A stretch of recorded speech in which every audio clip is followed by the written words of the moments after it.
Hello. I did something stupid. So there is a store in Japan called Surugaya, which is the Suruga store, which I would say is one of the big titans of anime collectibles, otaku goods, used things. It's up there with Mandarake, Yahoo Auctions Japan, Rakuten as places to go when you're seeking out obscure, old, hard to find anime merch. Now, the thing with these stores is that it's usually exorbitantly expensive to ship from them to North America.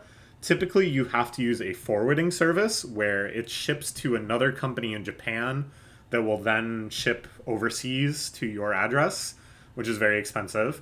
And then Surugaya kind of broke the mold by offering direct shipping to North America, but it was very, very expensive. And then they broke their brains and have started offering free shipping on certain weekends. And when I first learned about this, I assumed this was free shipping within Japan and people were still paying all the forwarding services and fees. But no, it's actually free shipping directly to my doorstep in Canada, which blew my mind. And there's no minimum order size on this. And once I found that out, I did something very stupid, and I made a lot of orders. I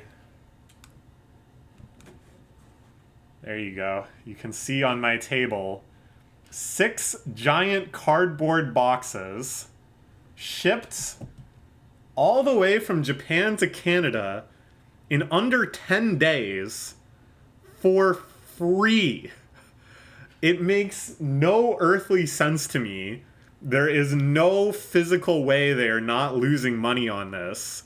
I think instead they have just chosen to take a huge L on this to get the word out on this being a viable option for collectors and stuff. And hoping people kind of get hooked and will then, pay reasonable rates for shipping again. I suppose it's working because I'm talking about it. I'm advertising it to you, my loyal audience. And we're going to celebrate all the crazy stuff I found on here. So I learned about this in the middle of the night when someone clarified to me that no, this is actual for real free shipping all the way to your house. And then I went into kind of like a fugue state where I just kept buying things and ordering things. And I had been told, oh, split your orders up, otherwise you'll get hit by customs. That didn't quite work. I still had to pay customs on quite a few of these orders. But we ended up with 6 different orders, traveling in 6 different boxes. And we're going to open them now. And I don't really even remember what all is in here because I was just... Why not? Why not? Oh, it's 300 yen? Why not? Oh, it's like 400 yen? Okay, fine. Throw this in too. Throw this in too. Okay, I'm gonna try searching for this. I bet nothing will come up. Oh, something came up? Well, I guess I gotta buy it. Crazy. Like, I literally just went completely manic and stayed up until like 4 a.m. Making Surugaya orders. So, this will be interesting for both of us to see what's all in here. Let's start with this one. Some of them are not going to have too many things. Because as I said, I was told to split up the orders such that none of them were over like $100. So things that were already close to or over $100 just got sent by themselves. Which is insane, but that's... like, I almost feel bad. This... How much did it really cost them to ship all this stuff? At this speed. All the way to Canada. It's absurd. All right. Inbox number 1. We have. Let's look at it together. Nothing? Ah. The boxes they use are gigantic, too. Is this their smallest box? I don't understand. But in here we just have like 3 doujinshi. So let's check them out. This is the only actual contents of this box that got shipped to me all the way from Japan for free. I probably spent like maybe $10 total on all of these. Yeah, the total cost of this order was... Oh, actually, 5,000 yen. So, like 50 bucks. Because one of these is actually pretty expensive. So, what these are doujinshi by the very strange Toho doujinshi artist Allison Airlines. I've been a big fan of these for a while. They are really unlike almost anything else I've read. It's certainly someone who has done a lot of psychedelics in their time that decided to write about Toho characters having these experiences, and it gets a lot into the history of these drugs and these effects and kind of the cultural stuff, but they have some really beautiful kind of psychedelic expressive artwork.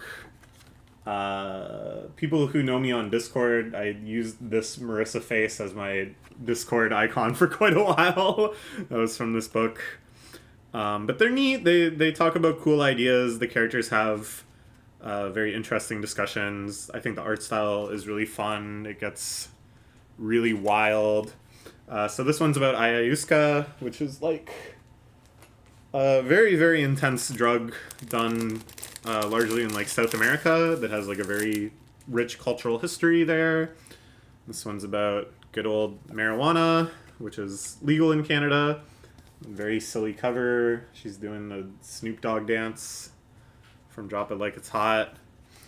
But this one is very subversive in that it just teaches you how to grow marijuana indoors, and has like a full step-by-step guide in comic form on how to do it, which is very, very subversive in Japan. In Canada, this is totally legal. You know, I can walk 30 seconds down the store and go to a weed store and get it. But in Japan, you know, that's a big, big no-no. So them distributing this information and stuff, it's quite radical. And this one, I believe, is a sci-fi one. Their main two... Well, I guess they have three main genres. One is like drug experiences, how-to guides with drugs, and drug histories. Another one is just kind of very crazy, bizarre, weirdo parodies, like the series where Cyrano is like a crime boss. And then also like really intense, hard sci-fi. So this one is a sci-fi epic looking at the consequence of some Toho characters being immortal and being like super hardcore immortal, like even suns exploding and stuff won't kill them.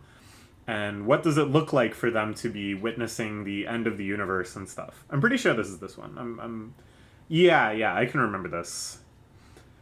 Various spaceships, and it gets pretty wild. And they really kind of grapple with some concepts in hard sci-fi, you know, kind of looking at, you know, the facts around a black hole, but then what happens if an immortal being falls into a black hole? What does it actually feel like from their perspective? So on and so forth. All right, time to open box number 2.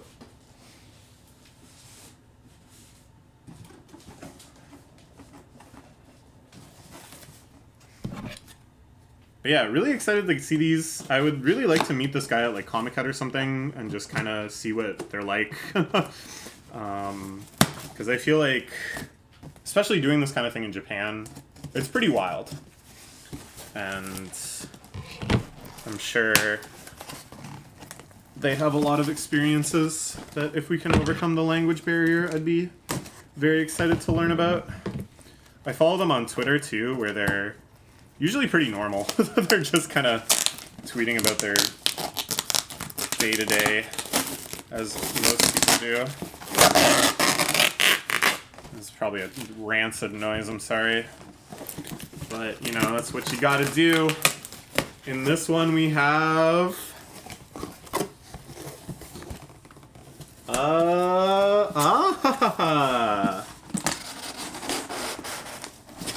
was something my boyfriend wanted. This is actually the most expensive thing I bought. But it is a treasure trove of old wrestling. This era of wrestling is like pretty underdocumented, and these are the official DVD releases of these matches and stuff. So it's pretty sweet, and it's a big DVD set. This is really gnarly. Like, at first I scoffed at the price tag, but yeah, this is legendary. New Japan versus UWF. New Japan Wrestling is like the biggest federation of wrestling. New Japan. And then UWF, I don't know what that is. But I guess they had some cross-promotional feud that went on for, looks like 3 years. And they have like all the matches. Very cool. A piece of wrestling history that now we can appreciate over here. Let's move on to box number 3. This one's even bigger, but I don't think that has any bearing on how much stuff is in it. Let's open this one this way, because that seems easy to do. I'm using my scissors like a madman, but whatever. And here we have... Oh, I forgot I got this! Shimarin Nesoberry! Very exciting. A friend of mine ordered some Nesoberries during the sale too, and we were discussing whether or not they would vacuum seal them, which would take up a whole lot less space, but they did not. But yeah, Shimarin, my favorite Yuru Camp character. She's so great. I have a bunch of other merch of her, but I love the Nesoberry with its totally vacant expression. She's got the Shima bun. Adorable, awesome, very good. Will go on my pile of Nesoberries watching over me as I sleep. Yeah, very cute. I remember this being really cheap too. I was like surprised at how cheap this was. Ah! What else did I get? This is the tag for Shimarin Nesoberry. Okay, sure. We can go with you here. Then in this other little package, we have a gachapon toy. I don't know what this is, so we will gacha upon it.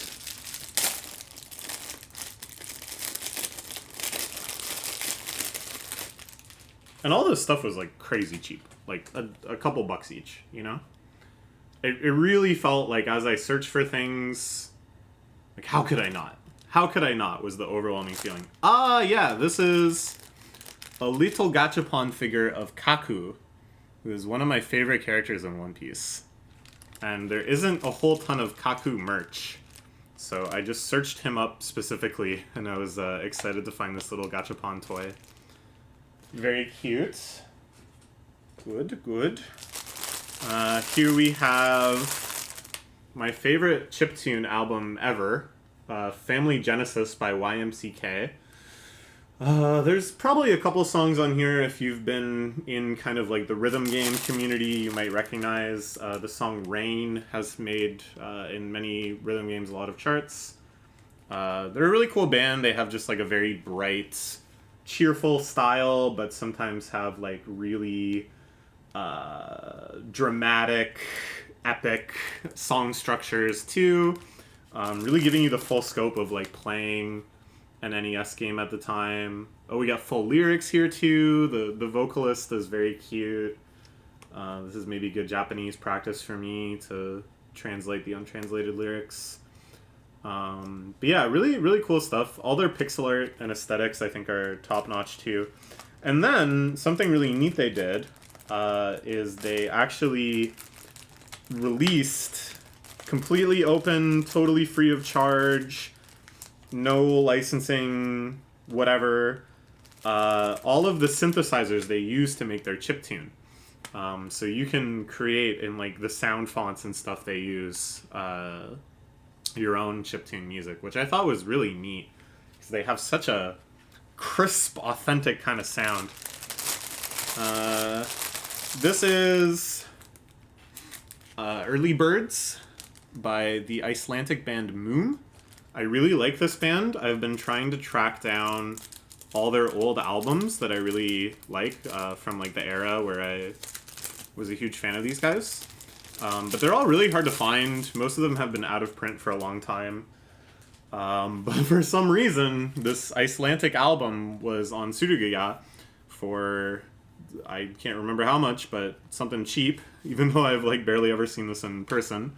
This is like a collection of all sorts of early singles and stuff that didn't make it onto like their early albums. There's some stuff in here that's like phenomenal. They actually kind of flirt with chiptune in these early tracks too. There's one track called Insert Coin where they definitely kind of play with a chiptune motif. But yeah, this is neat. It's like a diary of all their early work. They wrote it in English, which is very considerate of them, because I don't know frickin' Icelandic. But yeah, little notes on each track. This is really cool, because this was like the very, very outset of their career. And then they made 2 albums that were very critically acclaimed. Yesterday was dramatic, today is okay, and finally We Are No One, both of which are just among my favorite albums of all time. And then after that, there was some kind of like reshuffling with the band. I felt like they kind of went in a different aesthetic direction, and I didn't really like them as much. I got this, Spika. This is a collection of short stories by Chika Umino sensei, who did Honey and Clover and Sangatsu no Lion, which are both manga series that I absolutely adore. This collection is just full of charm, full of her personality. These stories span like a lot of different years in her career. I've read them all in English, but I thought this would be like a nice souvenir of her work. You can just see like her paneling is so free and expressive. Her characters are so full of animation and emotion, and she's wonderful. She's one of my favorite mangaka ever. Her stuff has such a rich heart to it. So that's great. Let's move on to box 4. Yeah, box 4. Hoo-yah! As I'm doing this, I'm like, what am I talking about? I did something stupid. I don't regret this. This is such a fantastic haul. But it's like, oh, hey, why haven't you bought your own property yet? Why are you still renting? Why can't you save up for a down payment? I don't know. Yeah, don't ask me what the total cost of this was. As I said, a lot of stuff was cheap. Here, I'll try to do this away from the mic. A lot of stuff was cheap. Some other stuff wasn't. And then really it was just, I got a lot of stuff. So even the cheap stuff started adding up pretty fast over time. This is another expensive wrestling DVD set that my boyfriend found. This one is like a huge box set. Or maybe it doesn't even contain that much more, but it's like...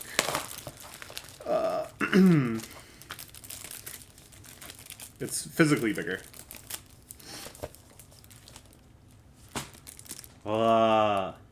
Progressu Chronicle. First half. First volume. So I guess there's a second volume. This is like... it's hard to point at things. This is first volume. Upper volume. Volume 1 of 2, basically. So this has a ton of matches on here, ranging from 1996 to 1998. That is so cool. This really is like a legacy product. Something that captures the history of pro wrestling in Japan. It's amazing to me. This was like a mind-blowing revelation I had. Because when I got into wrestling, I really contextualize it as, oh, this like has a lot of the appeal of battle shonen, you know, and I've been reading battle shonen since I was a kid. I love battle shonen. But what I clued into relatively recently that blew my mind is that it's not that Japanese pro wrestling is inspired by battle shonen. Battle shonen as a genre was largely inspired by pro wrestling. Like battle shonen as we know it developed much more in like the 80s, whereas Japanese pro wrestling has been using that sort of formula, those sorts of storylines, those sorts of characters since the 50s. Like it's totally the other way around. This is really the birthplace of battle shonen. This is what Fist of the North Star and Saint Seiya and Dragon Ball and Kinnikuman Man, this is what they're indebted to. Isn't that amazing? Like, that blew my mind to realize that I had thought of it all backwards, and that it's actually pro wrestling that is the originator of the two beefy guys beating each other up genre. Okay. Ooh, this one's heavy. Be a lot of stuff in here.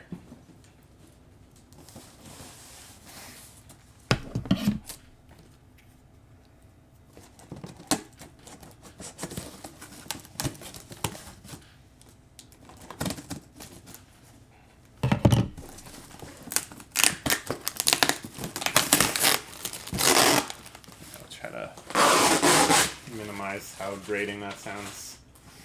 Noises like that to me, maybe I'm gonna sound psychotic, but I don't mind them at all. I think they're actually kind of like pleasant, because they're like really abrasive and intense, and it kind of tickles my ASMR or something. Okay, what's in this one? What's in this one? Oh, it's oh wow, oh, there's a lot of stuff in here. I forgot one thing that was also requested by my boyfriend. A t-shirt of a J-pop band he really likes. Scandal. I guess they're more like J-rock.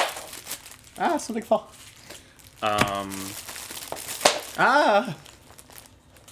Oh my lord. Oh my lord. Oh my god. Oh my god, I forgot holy. Some crazy stuff in here. Okay, let's check out the t-shirt first. Yes, this is Scandal World Tour, I believe. It says Hello World. Scandal. Neat. I won't open it because he can open it later. But that's very cool. What is this? Oh, I know what this is. So I got, again, I was just completely manic searching anything and everything I could think of. And I started kind of just going down my list of manga that I was reading and being like, well, is there merch for this? Is there merch for this? Series that I think of as like fairly obscure sometimes do have, you know, just a little bit of promotional merch. Usually something very cheap that may have just been sold as like a volume bonus, which I think is the case here. But this is a little poster of a series I really, really enjoy. Hatanaraku Futanari, the Jobless Pair, about these siblings that are NEETs, and it's just a little poster. But I love this series, and this was like the only merch they had of it. So I don't know, I'd like to frame it and put it up on the wall with other stuff. I love the art style of the series. I love the way they draw backgrounds and characters, this very unique kind of sketchy style. I gotta do some like serious flattening on that, but you know, we'll get there. This is a doujinshi by Karage Taro, another one of my favorite doujinshi artists that does Toho stories. They're full color, very expressive, very fun conceptually. I think it really captures the kind of relaxed charm of Gensokyo. Very silly stories, great use of like the extended cast of Toho. Really can't praise them enough. I'm really enjoying the original manga they've been working on lately too. When and if it gets translated. But yeah, very happy to continue building my Karage Taro collection with this. Okay. This one is like holy grail beyond holy grail. And I think there's a slight chance that maybe like 1 or 0.1 people watching this are like screaming at the screen right now because they know what this is. This is a release by a very unknown kind of phantasmal band called Picky Picnic that were active in the late 80s and early 90s, about which there is very little known. I've heard a lot of conflicting things. I've heard they were high schoolers. I heard that the band had to break up because one of them was arrested for smoking weed and was in jail. I heard that nothing like that happened and they just sort of got tired. I've heard that different solo projects are actually members of Picky Picnic.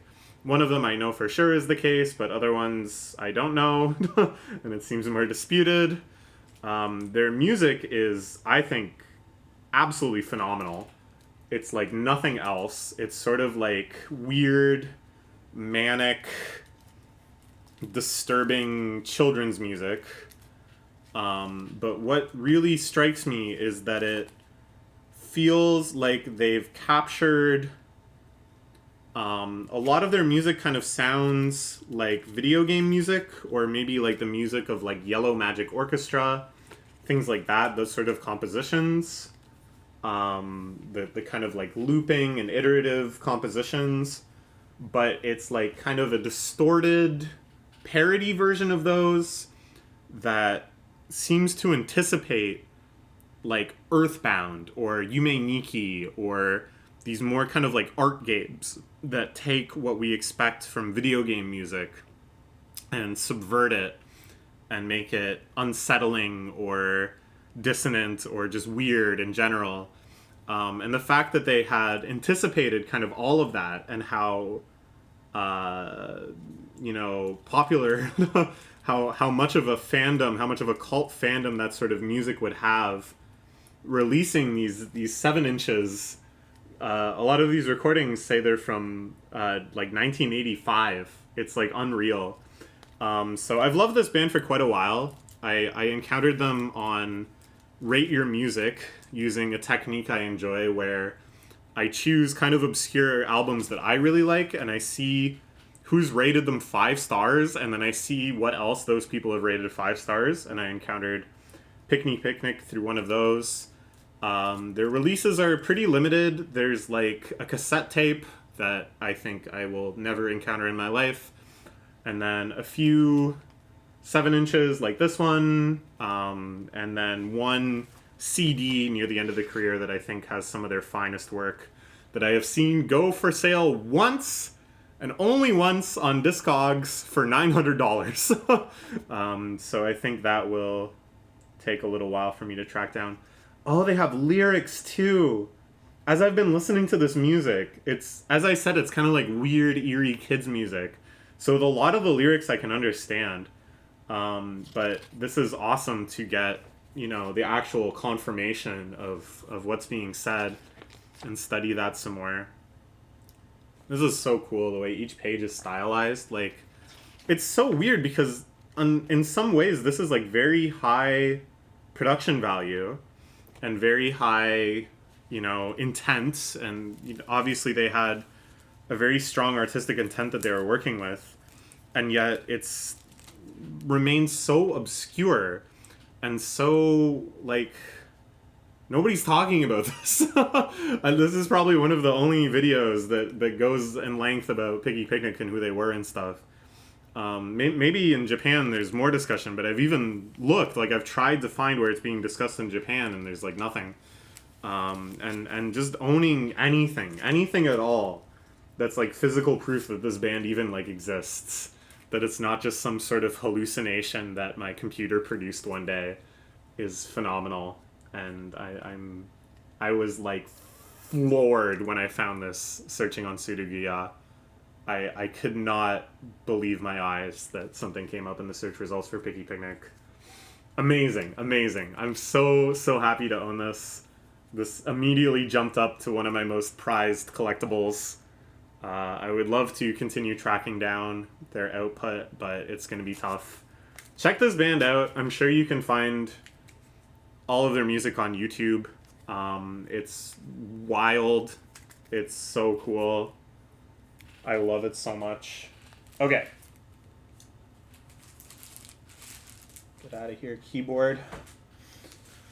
Next, we have a rare non-Toho Kurage Taro Dojinshi. I think I might already have this.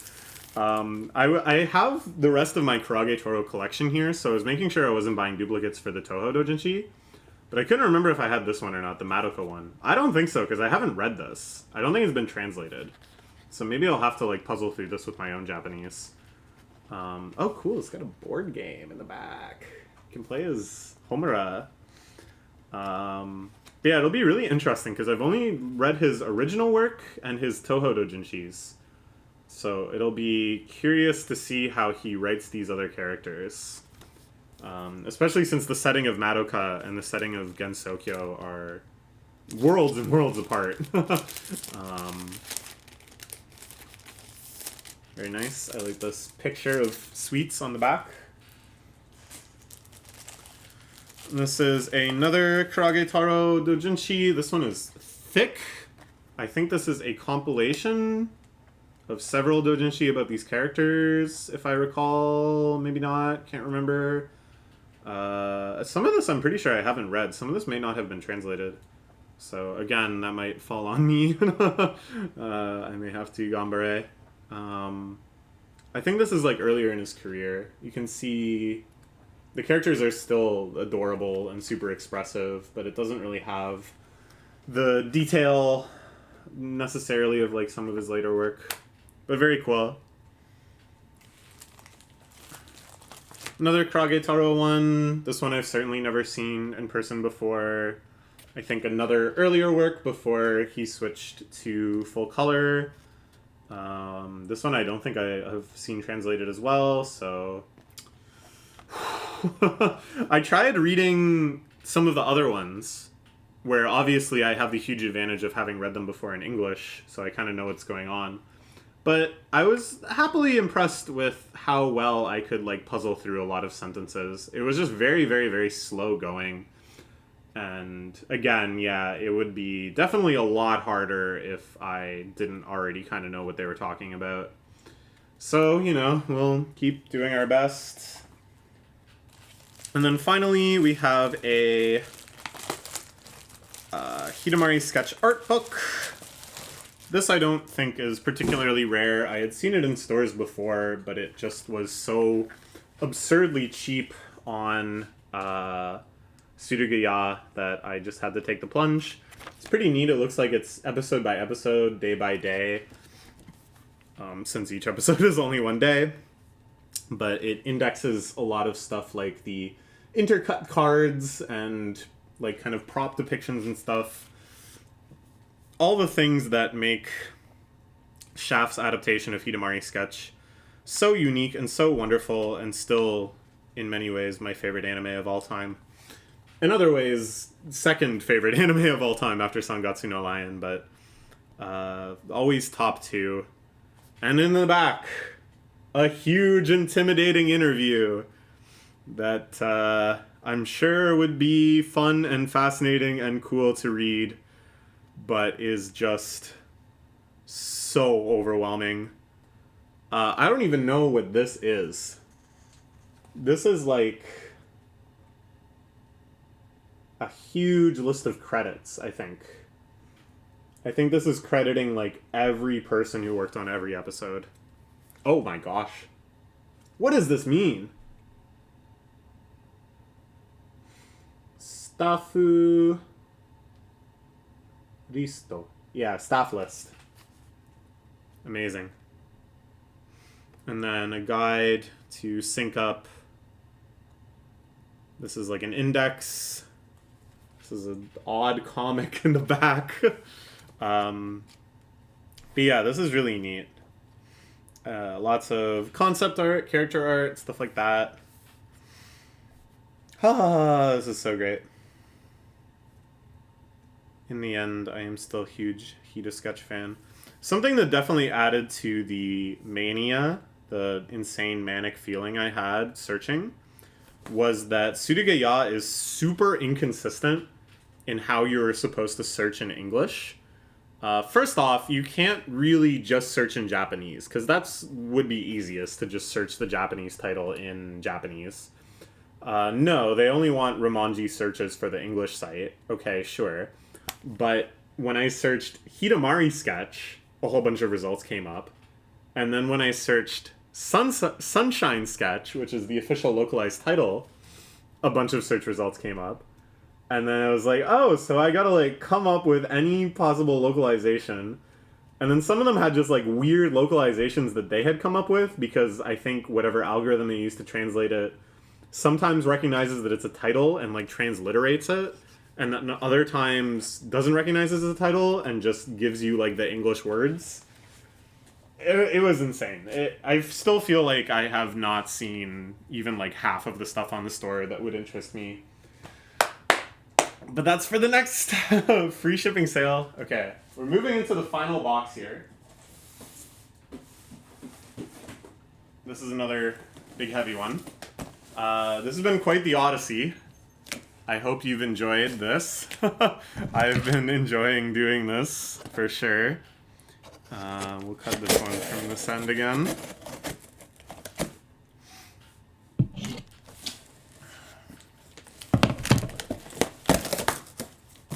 Ah, hell yeah. What in the world is all of this?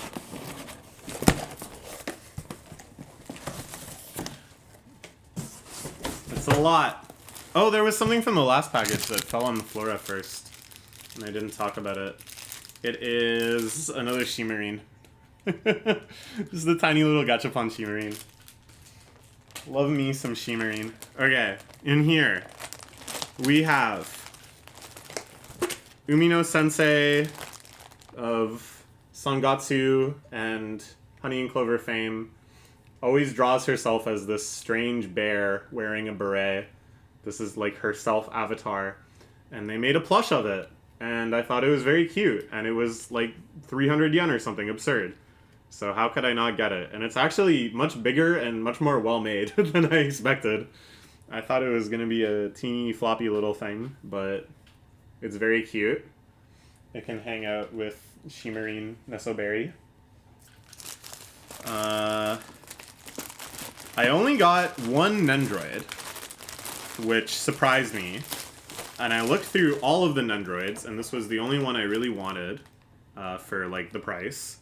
And then later I found out, oh, I didn't look through all the Nendroids because, again, the way things are indexed on the English site is super inconsistent. And there was, in fact, another search term I should have used that revealed, like, 5 times more Nendroids. But maybe it's for the best. Maybe this is the only Nendroid I needed for now. Generally speaking, I've kind of cooled down from my Nendroid buying frenzies in the past. My rate of acquisition is now maybe like a couple a year, as opposed to like a couple a month way back in the quote-unquote glory days. But this is one that I had been wanting for a very long time, and I had never seen in person before. It's Mako-chan from Kill la Kill. It comes with her little dog and croquettes and very funny facial expressions. I really love this character. I thought this was always like a perfect Nendroid. She's just so Nendroidable. And now I got it for a reasonable price that I cannot remember, but it must have been pretty cheap for me to pull the trigger. Oh, yeah! Oh, snap! I forgot about this! Oh my gosh. Oh, this is so crazy.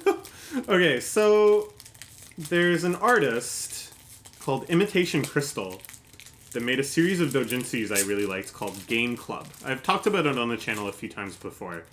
But those doujinshi are like really, really special to me. I can't even really describe why, but something about the characterization and stuff is just so relatable, and I don't know. It taps into some sort of like human condition thing that nothing else has.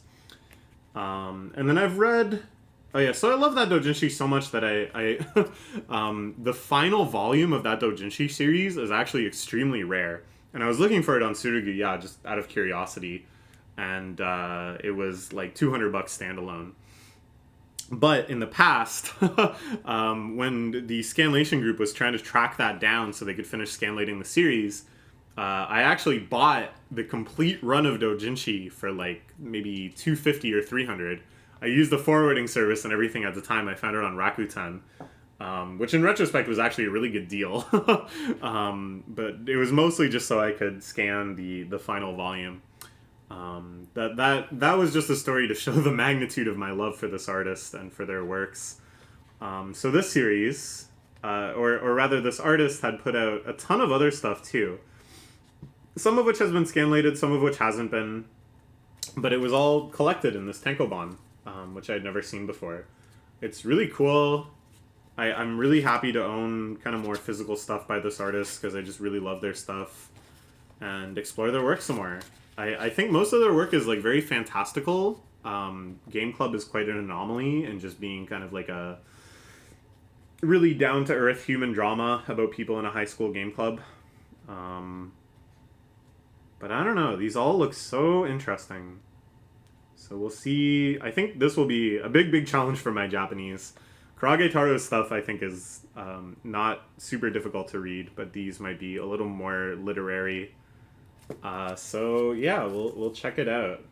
Imitation Crystal, a really fantastic, unique artist.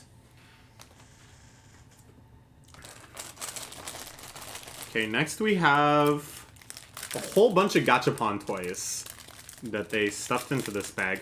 Just the labor in packing these and sorting these.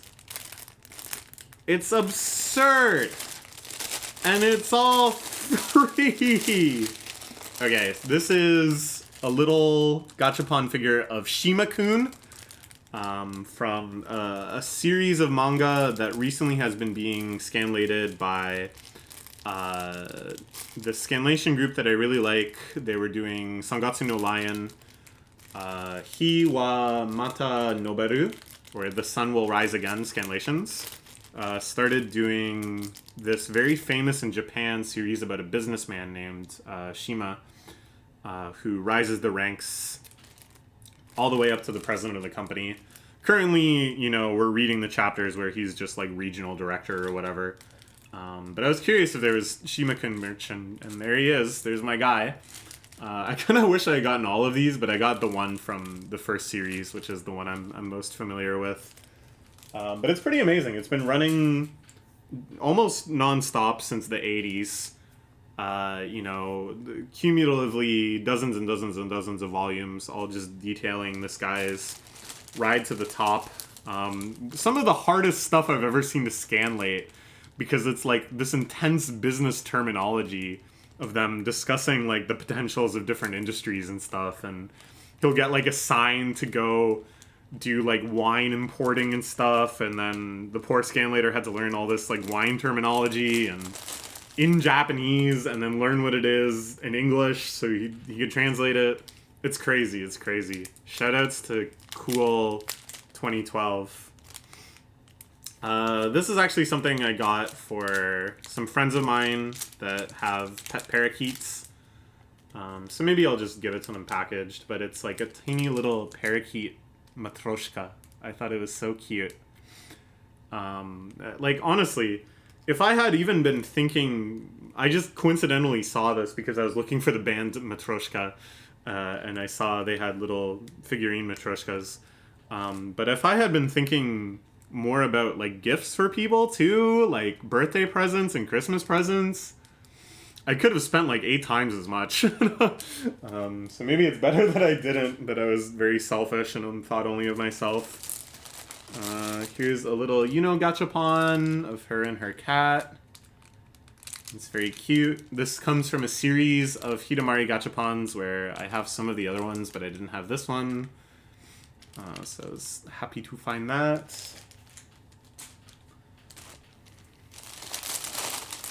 Another Hida sketch gachapon.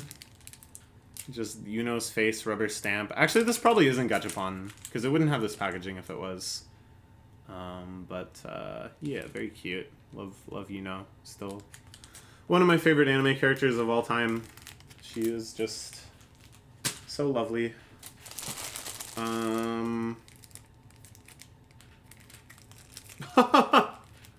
This is so tiny. I wasn't sure how big this was when I ordered it. I remember getting this now. It's Danbo, the cardboard box robot from Yotsuba, but it's a pink one. I think it's interesting that Danbo has taken on a life of its own as like extremely popular subject for toys and figures and model kits and generally just mascots in general. Like a lot of shipping companies will use Danbo as a mascot. But it's just a gag from like 2 Yotsuba chapters. It shows up twice ever. But I love Danbo too. I'm just happy to get a teeny little Danbo merch. And this is another Hida Sketch Gachapon figure.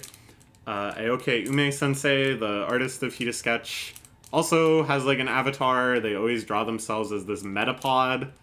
It's just straight up the Pokemon Metapod. In an interview, she's like, yeah, I just like Metapod.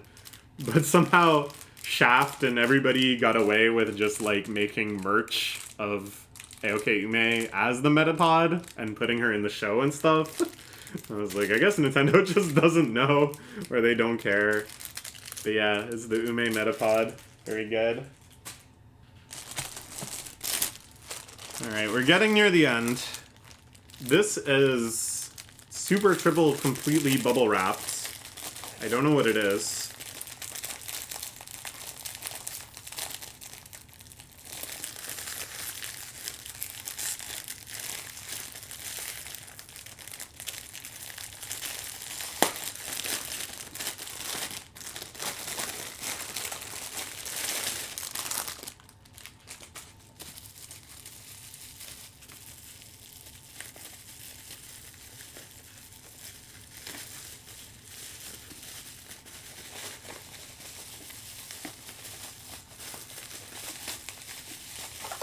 Aha! I do remember what this is.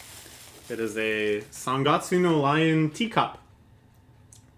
Just a cute little handleless ceramic mug. I actually use these quite a bit. I'll get a nice little glass of milk. Nice. Perfect size. I love it. I love it.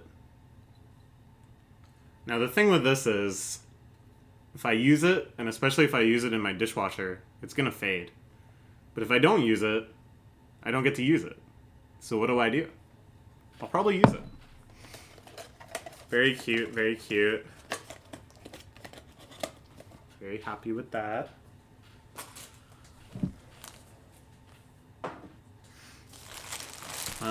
Oh, this is also from Sangatsu no Lion. It's a face washcloth thing with the cat. It's like a Scottish fold that they have. They have 3 cats. This is one of them. Very cute, adorable. Oh! Oh, I was so intrigued about this. So this is Dojinshi of Shima-kun. And it's stories of him going to Comic-Con. Oh, it's just prose. Okay, there's not really comics here. But I think it's like my hope when I saw the description and I surmised what it was. I think this is him going to Comic-Con and like analyzing it from a business perspective or something, looking at market opportunities and stuff. But I don't know exactly. This is gonna be a lot of reading to try to figure out what exactly is going on here. I was hoping it was comics, because then I could, track it a lot more. It's also going to be tough for me to try to remember, what was going on in Winter 2005 Comic-Con, like what sort of series was he encountering and stuff. Ajay? Ajay. GSD. Hasuru. Hasuru. Pepun. Pepushi. Pepushi? Niki no aru gotoi o koto de. So this is a popular thing over here. Game. I don't freaking know. But anyways, they had quite a few of these. I just got one because I didn't really know what it was. But yeah. More Shima-kun merch. I'm loving that series. This is a Hita Sketch handbag. Little cloth shopping bag. I just love collecting Hita Sketch merch. Because there's not a whole ton of it, but all that there is very, very cute. That's a nice size. Could use this to like bring my controller to tournaments or something. Nice material too. It's like actually a very thick cloth. Good for, it's very high quality for merch. Nice, nice. And then this looks like the final thing. I think we are at the end. And this is huge. This is also a Hita Sketch product. It's a big towel with a hood so you can look like the cat. Isn't that awesome? It's gonna be laughably small for me. But yeah.